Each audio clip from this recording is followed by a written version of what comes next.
Mapagpalang araw po sa ating lahat. Nandito naman po si Kuya Biz TV. Muling maghahandog sa inyo ng isang napakasarap, authentic na recipe. Okay? Tayo na po. Samahan niyo ako magluluto. Ayan, mag-uumpisa na po tayo. Maglalagay po tayo ng tubig o water.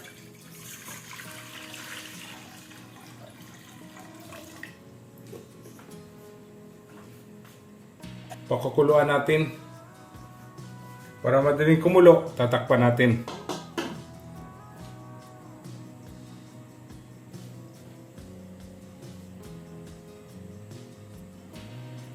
Ayan, paunti-unti na po siyang kumukulo, bubuksan natin.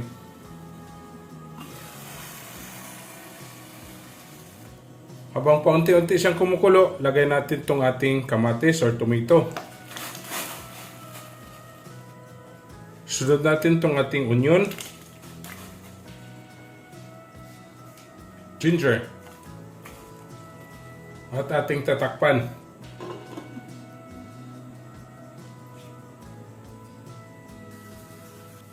Ayan, kumukulo na siya. Ating bubuksan. Lagay natin itong ating tamarind juice.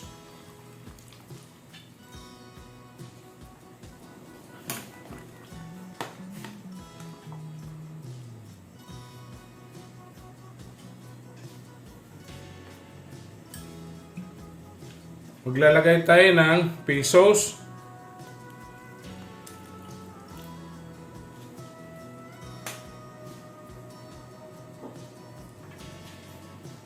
Iyan lang natin kumulo.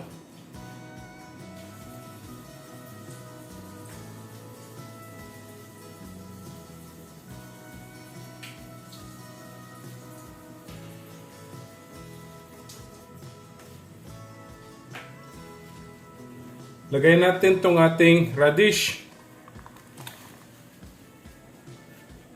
eggplant, ladyfinger or okra, ating balatong or string beans.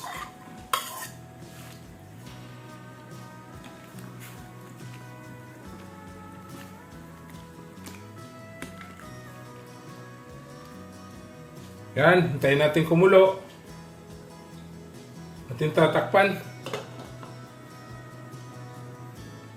Ayan, kumukulo na. Buksan natin.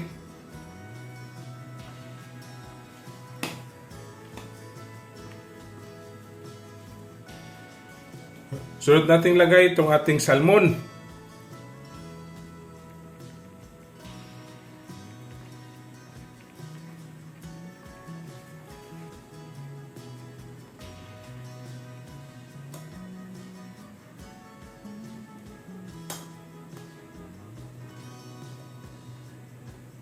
Yan, hayaan lang muna natin.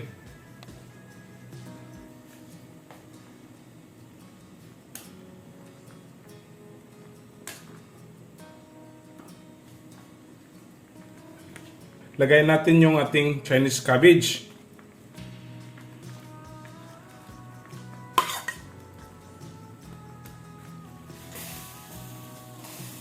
Lagay natin itong ating chili.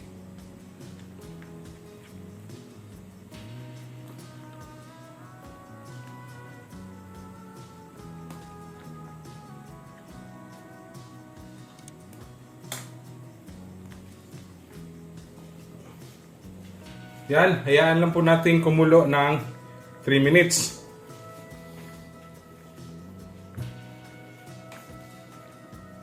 Ating titikman.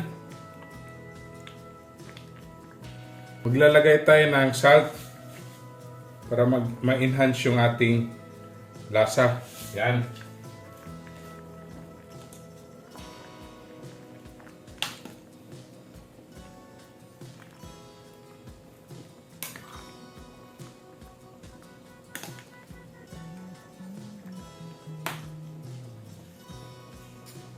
Kunting kulo, tapos na po tayo. Ayan, tapos na po tayo. Atin na pong titikman.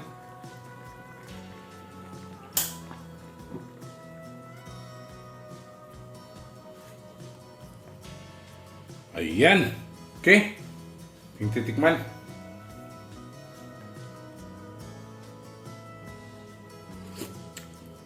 Ang sarap mga kabis. Okay? Don't forget to subscribe my YouTube channel, Kuya Bis TV. Like, share, and comment po. At sa Facebook page ko po at TikTok, follow and like. Okay? Ito na po ang ating sinigang na salmon. Happy tummy!